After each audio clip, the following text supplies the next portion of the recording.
तो कहानी की शुरुआत में ही एक बड़ा सवाल हमारे सामने आता है। सोचिए, एक राजा है जिसे सब न्यायप्रिय और शांत कहते हैं, एकदम परफेक्ट रूलर है ना। पर सवाल ये है कि क्या यही न्याय की धुन कुछ ज्यादा ही आगे बढ़ सकती है? मतलब न्याय के नाम पर क्या कुछ भी हो सकता है? तो हमारी कहानी की सेटिंग है एक शहर जहाँ के राजा को एक दिन एक बड़ा ही शानदार आइडिया आता है, एक भव्य मेहराब बनाने का। तो ये है हमारी कहानी के मेन कैरेक्टर, एक राजा, जैसा कि मैंने बताया, जो अपने शांत और एकदम निष्पक्ष स्वभाव के लिए पूरे राज्य में जाना जाता था। मतलब उसकी पहचान ही यही थी, न्यायप्रिय और शांत राजा। तो राजा साहब ने हुक्म दिया कि शहर की जो मेन सड़क है उसके ठीक ऊपर एक शानदार, एक भव्य मेहराब बनाया जाए। मकसद, ताकि लोग उसे देखें, उसकी कला को सराहें और उससे कुछ सीखें। लेकिन उस पूरे ग्रैंड डिजाइन में, उस आलीशान मेहराब में एक छोटी सी लेकिन बहुत बड़ी गड़बड़ हो गई। हुआ ये कि जब राजा साहब अपनी पहली सवारी पर उस मेहराब के नीचे से निकले तो वो नीचा मेहराब सीधा उनके ताज से टकराया और ताज जमीन पर। बस राजा का सारा शांत स्वभाव हवा हो गया। उन्होंने कहा, ये तो सरासर अपमान है। और बस यहीं से शुरू होता है ब्लेम गेम। एक ऐसा चक्कर जिसमें हर कोई अपनी जान बचाने के लिए इल्जाम किसी और पर डाल रहा था। तो ये इल्जाम की चेन देखिए कैसे चलती है। सबसे पहले राजा ने पकड़ा बिल्डरों के मुखिया को।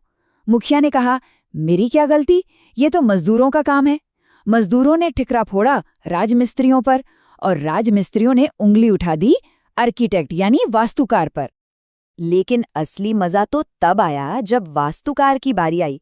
उसने बड़ी चालाकी से कहा, महाराज, आप एक छोटी सी बात भूल रहे हैं। जब मैंने आपको प्लान दिखाए थे तो आखिर में कुछ बदलाव तो आपने ही करवाए थे।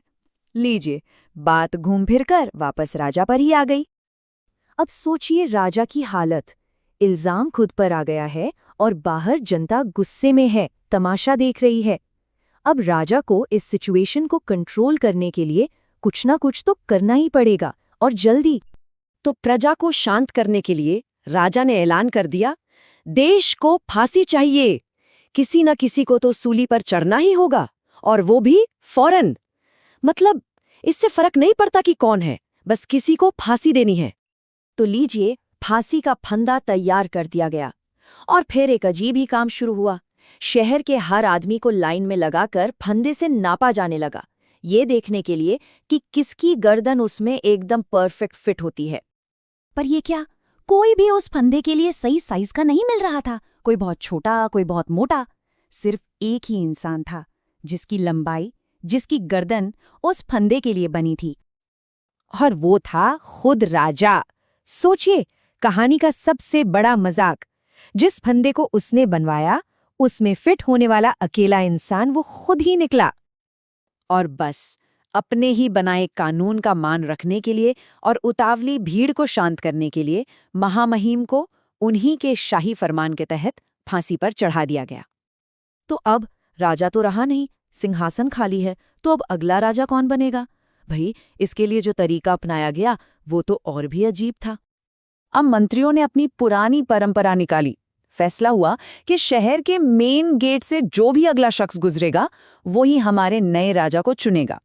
बस यही हमारी प्रथा है, यही हमारा नियम है। कमाल की प्रथा है ना? तो सबकी नजरें गेट पर टिक गई। कौन होगा वो पहला शख्स? कोई बहुत समझदार इंसान, कोई बहादुर योद्धा? कौन चुनेगा अगला राजा? और किस्मत का खेल देखिए, गेट से गुजरने वाला पहला इंसान निकला एक बेवकूफ, एक इडियट। तो सिपाहियों ने उसे रोका और पूछा, बताओ राजा कौन बनेगा, जल्दी फैसला करो। अब उस बेचारे को हर सवाल का एक ही जवाब आता था। उसे खरबूजे बहुत पसंद थे, तो उसने कह दिया, एक खरबूजा। और बस यहीं पर ये कहानी एक सटायर, एक व्यंग्य बन जाती है और हमें सरकार और जनता के बीच के रिश्ते के बारे में एक बहुत ही तीखा सबक सिखाती है। तो खरबूजे को राजा बना दिया गया और शहर में एक नया सिद्धांत लागू हो गया, लेसे फेयर। ये एक फ्रेंच शब्द है जिसका मतलब है चीजों को उनके हाल पर छोड़ दो। मतलब कोई किसी के काम में दखल नहीं देगा। और मजे की बात यह है कि शहर के लोग अपने इस खरबूजे राजा से एकदम खुश थे। क्योंकि उन्हें क्या चाहिए था? बस शांति और आज़ादी। उन्हें ऐसा राजा नहीं चाहिए था जो हर बात पर नियम कानून बनाए।